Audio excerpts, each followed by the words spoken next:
Sekarang kita masuk teman-teman yang kedua, masalah ujian individual yang datang. Ini sebabnya bisa kena dosa. Kata Nabi SAW dalam hadis yang diriwayatkan Imam Ahmad, terdapat dosa-dosa yang tidak dapat dibersihkan dengan istighfar. Dan Allah SWT akan mencoba hamba tersebut dengan penyakit untuk membersihkan dosa-dosanya. Karena dosa-dosa yang dilakukan banyak, maka Allah uji dia. Ya. Dalam hadis riwayat Muslim yang lain, ya, tidak ada yang menimpa seorang muslim dari capek, letih, sakit, gangguan orang, ya, sampai duri yang menusuk tubuhnya kecuali akan jadi pembersihan dosanya. Jadi memang ada dosa-dosa yang akhirnya Allah datangkan cobaan untuk membersihkan itu kalau orang-orang beriman. Kalau orang-orang fasik, ya, Allah jadikan sebagai peringatan kepada mereka. Kalau Anda sudah beriman, Anda sudah coba beramal soleh, Anda tetap sakit, Anda tetap ada gangguan orang, itu untuk menambah derajat Anda di surga. Makanya pernah terjadi setelah Abu Bakar dan Umar radhiyallahu anhum meninggal, mulai datang kelompok-kelompok ya Syiah yang dibentuk oleh Abdullah bin Saba, seorang Yahudi yang pura-pura masuk Islam. Dan Allah al-Musta'an sampai sekarang tersebar kemana-mana pemahaman dia. Semoga Allah selamatkan diri kita, keluarga kita, dan negara kita terutama, dan negara-negara muslimin dari pemahaman Syiah ini. Itu bahaya sekali gitu. Pendirinya saja orang Yahudi gitu. Maka pada saat itu mereka mencaci maki Abu Bakar sama Umar. Ditanya kepada Ummul Mukminin Aisyah radhiyallahu anha, "Wahai Ummul Mukminin, bagaimana pendapat Anda dengan orang yang mencela Abu Bakar sama Umar padahal mereka sudah lewat, sudah meninggal?" Apa kata Ummul Mukminin Aisyah radhiyallahu anha? "Saya tidak melihat kecuali Allah ingin menambahkan pahala buat mereka setelah meninggal mereka." Allah datangkan itu. Nah, ada orang-orang yang melakukan dosa ya, secara individual, kalau orang-orang fasik ya, supaya mereka kembali. Atau orang kafir supaya mereka sadar gitu. Dan itu dianggap kelalaian. Karena ada orang subhanallah dia buat dosa nih, kita ingatkan jangan akhi, jangan ukhti, ya langsung dia terima. Ada juga orang tidak. Memang dia tunggu datang cobaan tersebut. Nanti dia sakit, nanti dia masalah baru dia mau sadar. Di Riyadh ada satu anak muda, dia udah 5 tahun ya, di gip kakinya ya, patah dengan tabrakan mobil gitu. Ada seorang syekh, ini ijtihad dari beliau seringkali izin kepada kepala rumah sakit yang ada di Riyadh.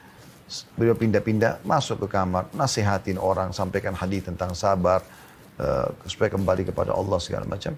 Dia pindah kamar sebelah, walaupun tidak dikenal gitu. Sampai ke kamar anak muda ini. Waktu sampai di kamar anak muda, langsung dia mulai nasihati, dia mengatakan sabarlah wahai anak muda segala macam. Tapi apa yang terjadi teman-teman sekarang? Si anak muda ini tiba-tiba mengatakan, "Wahai syekh, saya malah bersyukur kepada Allah atas ujian yang datang ini." Kata Syekh, kenapa? Dia bilang, karena dulu saya lalai. Saya dulu tidak sholat, lalai udah. Gak kerjakan perintah agama Allah. Tapi dengan tabrakan ini, awalnya saya gelisah. Bahkan 1 tahun pertama itu saya gak bisa terima kejadian ini. Tapi saya gak bisa buat apa-apa. Mau apa lagi? Dokter pun gak bisa buat apa-apa. Akhirnya membuat saya terpaksa menerima keadaan. Dan dengan itu, akhirnya saya mulai coba kembali kepada Allah. Saya sholat. Dan sekarang Anda perlu tahu, setelah 5 tahun saya dirawat di rumah sakit ini, saya sudah hafal 30 juz Al-Quran. Subhanallah, ada orang yang begitu. Cobaan datang, baru bisa membuat mereka sadar. Ada orang yang coba dengan nasihat sudah mau dengar. Mungkin dengan pengajian sekali begini mereka sudah bisa sadar. Ada orang tidak. Nanti datang kejadian besar dalam hidupnya, cerai rumah tangganya, bangkrut usahanya, apalah segala macam, baru kemudian dia mau sadar. Allah menyebutkan dalam surah An-Nahl, surah nomor 16 ayat 107 dan 108, A'udzu billahi minasyaitonir rajim. Dzalika bi annahum mustahabbul hayatad dunya 'alal akhirati wa anna Allah la yahdil qaumal kafirin. Yang menyebabkan datangnya cobaan-cobaan ini kepada orang yang berbuat dosa, orang-orang kafirin, karena mereka mencintai kehidupan dunia ini berlebihan, lebih daripada akhirat. Mereka tidak mau tahu masalah akhir. Dan bahwasanya Allah tidak memberi petunjuk kepada kaum yang kafir. Itu 108, 107, 108-nya adalah ulaika alladziina taba'allahu ala qulubihim wa sam'ihim wa absarihim wa ulaika humul ghafilun. Mereka adalah orang-orang yang hati, pendengaran dan penglihatan mereka telah Allah kunci mati, dan mereka itu adalah orang-orang yang lalai. Itu disebabkan karena masalah itu. Jadi ini kalau orang-orang fasik. Beda kalau orang beriman, beda. Orang beriman kalau Anda sudah jaga sholat, Anda sudah jaga pendapatan Anda sudah coba. Tapi masih ada juga cobaan-cobaan datang. Bisa pembersihan dosa masa lalu Anda kalau ada. Atau memang sekarang Allah ingin angkat derajat Anda. Karena dalam hadis riwayat Muslim dikatakan, ya, kita sudah selesaikan tadi orang fasik sama orang kafir supaya peringatan bagi mereka agar mereka kembali ke jalan Allah. Kalau orang ya mukmin, agar mereka lebih dekat lagi dengan Allah SWT. Dan Allah angkat derajat mereka. Karena dengan cobaan datang kita bisa menangis kepada Allah. Kita bisa lebih hati-hati. Orang kalau datang cobaan subhanallah, mungkin pintu-pintu dosa sangat kecil, tertutup sekali. Lagi sakit, lagi ada musibah apa. Dia ajak dosa kita nggak mau. Karena dosa itu umumnya orang lakukan di masa dia lalai gitu ya. Kata Nabi SAW, kalau Allah mencintai seorang hamba, Allah akan uji dia. Maksudnya orang beriman. Ujiannya datang kepada dia untuk membersihkan dosa masa lalu atau memang untuk mengangkat derajat dia. Mungkin ada derajat di surga. Dia nggak bisa dapatkan kecuali 100 tahun sholat malam, 100 tahun puasa, 100 tahun baca Quran. Tapi umur dia cuma 60 tahun. Allah ingin dia sampai ke sana. Bagaimana Allah kasih dia penyakit 10 tahun? Ya, dia harus selalu minum obat dan berobat misalnya. Dalam hadis riwayat Ahmad kata Nabi SAW, bila Allah mencintai seorang hamba, ya, karena imannya, maka Allah akan mengujinya. Karena ujian ini akan memangkas hidup seorang mukmin di atas ketaatan. Maksudnya dari kemaksiatan, dia akan terus di atas ketaatan. Karena kalau ada musibah, kayak orang lumpuh, orang sakit, dia orang beriman, dia akan lebih fokus beribadah, tambah tertutup pintu kemaksiatan. Jadi dia memangkas hidupnya, umurnya, agar selalu ada dalam ketaatan. Jadi tidak ada kemaksiatan lagi. Ada ayat Al-Quran yang perlu kita renungi teman-teman, sekarang kita tadabburi, yaitu surah Al-Ankabut ya. Saya harap teman-teman buka di aplikasi Al-Qurannya ini, surah nomor 29 ayat 1 sampai ayat 7. Jadi ini sekaligus menjawab ayat ini tentunya selain dari bahasan kita. Orang-orang yang berpikir, kenapa orang berbuat dosa masih aja dikasih rezeki sama Allah ya? Allah jelaskan, perhatikan baik-baik. Ayat 1 sampai ayat 7. A'udzubillahi minasyaitonirrajim, surah Al-Ankabut, surah nomor 29. Alif Lam Mim, hasiban nasu yutraku an yaqulu amanna hum la yuftanun.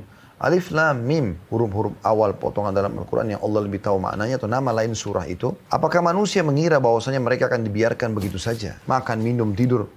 Sementara, dan mereka mengatakan kami beriman, sedang mereka tidak diuji. Jadi bukan berarti orang sudah beriman, sudah lurus, lalu tidak diuji. Tidak, Allah akan uji untuk melihat keimanannya. Sabar gak dia? Karena kan kita sebagaimana nikmat disuruh syukuri supaya bertambah, ya, juga cobaan kita bersabar. Ya, ini harus berimbang. Seperti dua sayap dalam kehidupan yang tidak boleh terpisah satu sama yang lain. Lalu Allah katakan, وَلَقَدْ فَتَنَّا الَّذِينَ مِنْ قَبْلِهِمْ فَلَا يَعْلَمَنَّ اللَّهُ الَّذِينَ صَدَقُوا وَلَا يَعْلَمَنَّ الْكَاذِبِينَ. Dan sungguhnya kami telah menguji orang-orang sebelum mereka. Orang-orang beriman juga diberikan ujian. Nabi SAW diuji, para sahabat diuji gitu kan. Bukan berarti karena mereka punya dosa. Maka sungguhnya Allah akan mengetahui orang-orang yang benar dengan keimanannya. Bisa menerima cobaan tersebut dengan bersabar. Sebagaimana mereka bisa bersyukur kalau ada nikmat. Dan sungguhnya dia mengetahui, Allah mengetahui orang-orang yang dusta. Dari situ Allah bisa tahu orang ini jujur atau dusta dalam keimanannya. Di ayat 4-nya Allah mengatakan am hasibal ladzina ya'maluna sayyiati ay yasbikuna sa'a ma yahkumun. Apakah orang-orang yang mengerjakan dosa itu mengira bahwasanya mereka akan luput dari azab kami? Enggak ada dosa yang tidak dihukum sama Allah SWT. Amat buruk apa yang mereka tetapkan itu. Enggak mungkin. Lalu Ustaz, saya lihat kok ada orang yang berbuat dosa tapi tidak dihukum sama Allah. Belum. Dan Anda tidak tahu apa hukuman yang ada pada diri dia. Anda tidak tahu bagaimana kegelisahan dalam hidupnya. Anda tidak tahu bagaimana rumah tangganya. Anda tidak tahu pekerjaannya. Anda tidak tahu mungkin tiba-tiba Allah datangkan kepada dia penyakit kronis yang membuat dia tidak bisa buat apa-apa lagi. Makin banyak dosa dia lakukan, maka makin berat yang akan datang kepada dia. Tapi jelas ayat 4 Al-Ankabut ini mengatakan tidak mungkin ada orang berbuat dosa lalu luput dari siksa kami. Bahkan dalam hadis yang sahih kata Nabi SAW, kalau kalian melihat nikmat melimpah pada seorang hamba sementara dia bermaksiat, ketahui itu adalah tadarruj atau tahapan siksaan dari Allah. Ayat 5-nya, man kana yarju liqa Allah fa inna ajalallahi la'at wa huwas samiul alim. Barang siapa yang mengharapkan pertemuan dengan Allah, mau selamat di akhirat, mau masuk surga, maka sungguhnya waktu yang dijanjikan Allah itu pasti datang. Dan dia maha mendengar lagi maha mengetahui. Ayat 6-nya, wa man jahada fa innama yujahidu li nafsi innallaha laghaniyun 'anil 'alamin. Dan barang siapa yang berjihad, berperang jalan Allah atau dia berusaha memaksakan diri untuk tetap dalam ketaatan, meninggalkan kemaksiatan, maka sungguhnya jihadnya itu adalah untuk dirinya sendiri. Dia yang selamat, Allah tidak butuh itu. Sesungguhnya Allah benar-benar maha kaya atau tidak memerlukan sesuatu dari semesta alam. Biar kita sholat 700 tahun, Allah tidak butuh dengan sholat kita. Allah tidak butuh dengan ibadah kita. Kita tinggalkan dosa, Allah tidak butuh. Itu untuk diri kita sendiri. Ayat 7, ayat terakhir di sini yang kita bahas adalah وَالَّذِينَ آمَنُوا وَعَمِلُوا الصَّالِحَاتِ لَنُكَفِّرَنَّ عَنْهُمْ سَيِّئَاتِهِمْ وَلَنَجْزِيَنَّهُمْ أَحْسَنَ الَّذِي كَانُوا يَعْمَلُونَ.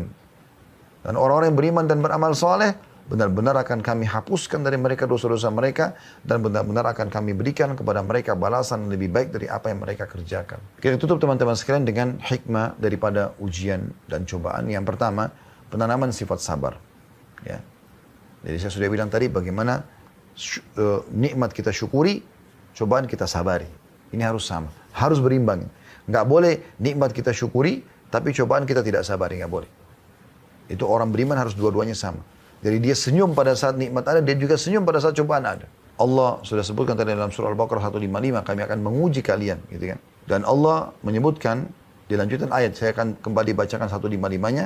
Allah bilang, A'udzu billahi minasyaitonir rajim. Al-Baqarah 155. Wala nabluwannakum bisyai'im minal khaufi wal ju'i wa naqsi minal amwali wal anfusi wath thamarat basyiris sabirin. Kami pasti akan menguji kalian secara individu dengan sedikit ketakutan, kelaparan, kekurangan harta, jiwa dan buah-buahan dan sampaikan berita gembira kepada orang-orang yang sabar. Allah uji itu. Kemudian teman-teman sekalian, dengan adanya cobaan kita kembali kepada Allah. Selain memang penanaman sifat sabar, juga kita kembali kepada Allah. Dan yang paling baik kita mulai dengan kalimat istirja. Inna lillahi wa inna ilahi raji'un. Kami milik Allah, kami akan kembali kepada Allah. Perhatikan Allah sebutkan di lanjutan Al-Baqarah tadi 156, 157. Tadi 155 sudah kita baca, Allah akan uji kita dengan segala macam ujian. Lalu Allah mengatakan 156-nya yang dan sampai 155-nya dan sampaikan kabar gembira kepada orang yang sabar di akhir ayat. 156 Allah katakan, alladzina idza asabathum musibatun qalu inna lillahi wa inna ilaihi raji'un. Yaitu orang-orang yang kalau ditimpa musibah mereka mengatakan kami milik Allah, kami akan kembali kepada Allah. Itu yang paling pertama diucapkan, kalimat istirja namanya. Allah katakan dalam 157-nya, ulaika alaihim salawatu min rabbihim wa rahmah wa ulaika humul muhtadun. Mereka lah orang-orang yang mendapatkan keberkahan yang sempurna dan rahmat dari Tuhan mereka, dan mereka itulah orang-orang yang mendapatkan petunjuk. Dalam sebuah hadis yang sahih kata Nabi SAW, tidaklah seorang hamba ditimpa musibah lalu mengucapkan inna lillahi wa inna ilaihi raji'un. Ya Allah kami milik inna lillahi wa inna ilaihi raji'un, kami milik Allah, kami akan kembali kepada Allah. Lalu ditambah lagi doa Allahumma ajurni. Lalu ditambah dengan doa Allahumma ajurni fi musibati wa akhlif li khairan minha. Ya Allah berikanlah aku pahala ya pada cobaan ini ya, musibah ini, dan gantikan aku yang lebih baik darinya. Kata Nabi SAW, maka Allah akan ganti masalahnya menjadi kesenangan. Jadi itu yang kedua. Jadi kita menerima takdir Allah Subhanahu wa taala. Yang ketiga, munculnya sifat solidaritas. Dengan adanya bencana yang terjadi, gempa segala macam, muncullah solidaritas. Jadi yang tidak kena maka membantu saudaranya, kesempatan mendapatkan pahala. Gitu kan? Dan kata Nabi SAW, khairun nas anfa'u bin nas. Sebaik-baik muslim ya, itu adalah yang paling bermanfaat bagi orang lain gitu. Dan kata Nabi SAW, barang siapa tidak peduli dengan perkara muslimin maka bukan dari golongan mereka. Gitu kan? Kemudian selanjutnya, yang keempat adalah iman akan takdiran hari kiamat. Dengan adanya musibah cobaan seperti ini, baik individual ataupun ya sifatnya bencana yang besar, maka ini mengingatkan kita tentang ada takdir, ada yang sesuatu yang Allah tentukan yang tidak bisa dibantah, dan juga ada hari kiamat yang akan kita dibangkitkan nanti. Sebagaimana kita lihat dahsyatnya bencana-bencana ini, juga kita akan bisa lihat bencana yang besar nanti. Bagaimana manusia tidak sadar dengan ini, teman-teman? Sekarang kalau Anda di lokasi Jakarta, saya lihat di sekitar kantor kami, hujan lebat. Dan dari tadi saya mau keluar, subhanallah, guntur yang besar. Tadi sambil saya jadikan bahan muhasabah, teman-teman sekalian. Kalau di wilayah Anda kebetulan yang ikut acara ini tidak hujan, mungkin satu waktu Anda bisa lihat. Atau mungkin Anda pernah lihat bagaimana hujan yang deras, suara guntur, petir. Bagaimana suara guntur yang begitu dahsyat masih belum membuat orang sadar kalau ada sang pencipta Allah yang bisa menghukum dia setiap saat. Dari mana suara ini? Dari mana petir? Dari mana hujan ini turun? Kalau tidak ada yang mengaturnya semua. Ini mengingatkan kita tentang takdir Allah, gitu kan. Dan juga menyadarkan kepada kita tentang adanya hari kiamat, ya. Adanya hari kiamat. Kemudian yang kelima, teman-teman sekalian, cobaan kalau datang secara individu kepada orang beriman, ya. Ini adalah bentuk cinta Allah SWT, karena Nabi SAW mengatakan sesungguhnya bila Allah mencintai seorang hamba, Allah akan mengujinya. Dalam riwayat yang lain, ya, kalau Allah mencintai seorang hamba, Allah akan katakan kepada para malaikat, tuangkan pada dia musibah-musibah tersebut. Atau cobaan-cobaan tersebut. Karena makin membuat dia tidak cinta dengan dunia, makin fokus kepada ibadah gitu ya. Walaupun orang beriman tentu bisa nikmat, makan, minum, segala macam. Tapi kalau datang cobaan, datang pada hidupnya. Kemudian yang keenam, teman-teman sekalian, ya, hikmah yang bisa diambil dari ujian, dari bencana, adalah dahsyatnya doa itu sendiri. Di saat itu memang luar biasa orang memohon kepada Allah.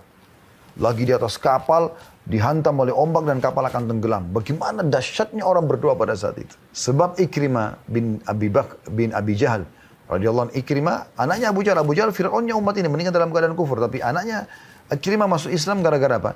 Dia mau melarikan diri dari Nabi SAW pada saat pembebasan kota Mekah. Dia pergi ke Jeddah lalu naik kapal menuju ke Eropa, ke Ethiopia, ke Afrika. Di tengah lautan dengan hikmah Allah dihantam ombak, kapal tersebut akan tenggelam. Banyak orang-orang yang di atas kapal itu semua penyembah-penyembah berhala. Dia kenal bawa berhala mereka. Mereka mohon-mohon, tolong bantu, tolong bantu. Makin keras ombak, makin kuat angin. Terguling mereka dan banyak patung-patung mereka yang mereka pegang itu jatuh pecah. Ikrimah lalu berpikir, mana kekuatan Tuhan-Tuhan yang mereka anggap selama ini. Maka dengan itu akhirnya dengan akal sehatnya dia akhirnya kembali kepada Allah SWT. Dia berdoa kepada Allah dengan tulus agar Allah selamatkan. Kemudian dia kembali ke Makkah lalu dia beriman kepada Nabi Muhammad SAW. Di saat itu luar biasa doa. Itu hikmah juga, gitu kan? Mungkin kalau anda lagi sakit anda berdoa kan beda. Dengan kalau anda lagi tidak sakit, anda lagi ada musibah, bangkrut usaha, anda berdoa, beda. Doanya di situ tuh luar biasa, lebih khusyuk. Gitu. Cuma memang yang perlu kita ketahui juga teman-teman sekalian, ujian-ujian yang Allah berikan ini pasti penuh dengan kasih sayang Allah. Apalagi kalau anda orang beriman. Bahkan orang kafir pun termasuk bentuk kasih sayang Allah. Karena dengan cobaan tersebut mereka jadi bisa sadar, mereka lebih hati-hati. Apalagi bagi orang beriman gitu. Ya, karena pernah Nabi SAW melihat ada seorang ibu lagi menyusui anaknya. Kemudian kata Nabi SAW, kalau seandainya ya, kita bakar api dan kita suruh ibu ini untuk membakar anaknya, apakah dia mau? Kata para sahabat tentu tidak mau ya Rasulullah. Kata Nabi SAW, ketahuilah Allah lebih sayang kepada kalian daripada ibu itu kepada anaknya. Jadi Allah sebenarnya memberikan ujian itu sebenarnya bukan karena benci. Tapi Allah mau hambanya kembali kepadanya. Yang terakhir teman-teman sekalian, mutiara yang bisa kita ambil ya dari ya, tadi yang keenam masalah doa. Yang ketujuh terakhir adalah mentadabburi firman Allah Subhanahu wa taala ya, dalam surah As-Sajdah surah nomor 32 ayat 21 agar ya kita menyadari dan kita kembali kepada Allah. Ya. Saya tidak ingat tadi, mohon maaf kalau memang poin ini sudah masuk. Kalau sudah masuk berarti dari ini masuk ke poin yang sebelumnya, hikmah sebelumnya. Karena ini baru saya tambahkan tadi. Tapi ayat ini sempat ya terlintas di benak tadi sebelum isi materi ini. Anda bisa buka surah Sajdah surah nomor 32 ayat 21. Allah memang menggambarkan kalau semua cobaan-cobaan dan musibah, bencana yang datang ini untuk mengembalikan ke jalan Allah SWT. فَلَنُذِيقَنَّهُمْ مِنَ الْعَذَابِ الْأَدْنَى دُونَ الْعَذَابِ الْأَكْبَرِ لَعَلَّهُمْ يَرْجِعُونَ. Dan kami pasti akan memberikan mereka cobaan-cobaan di muka bumi ini agar mereka ya, menyadari dan kembali, gitu kan? Sebelum ada cobaan yang besar atau siksaan yang besar di neraka nanti di akhirat. Allahu a'lam.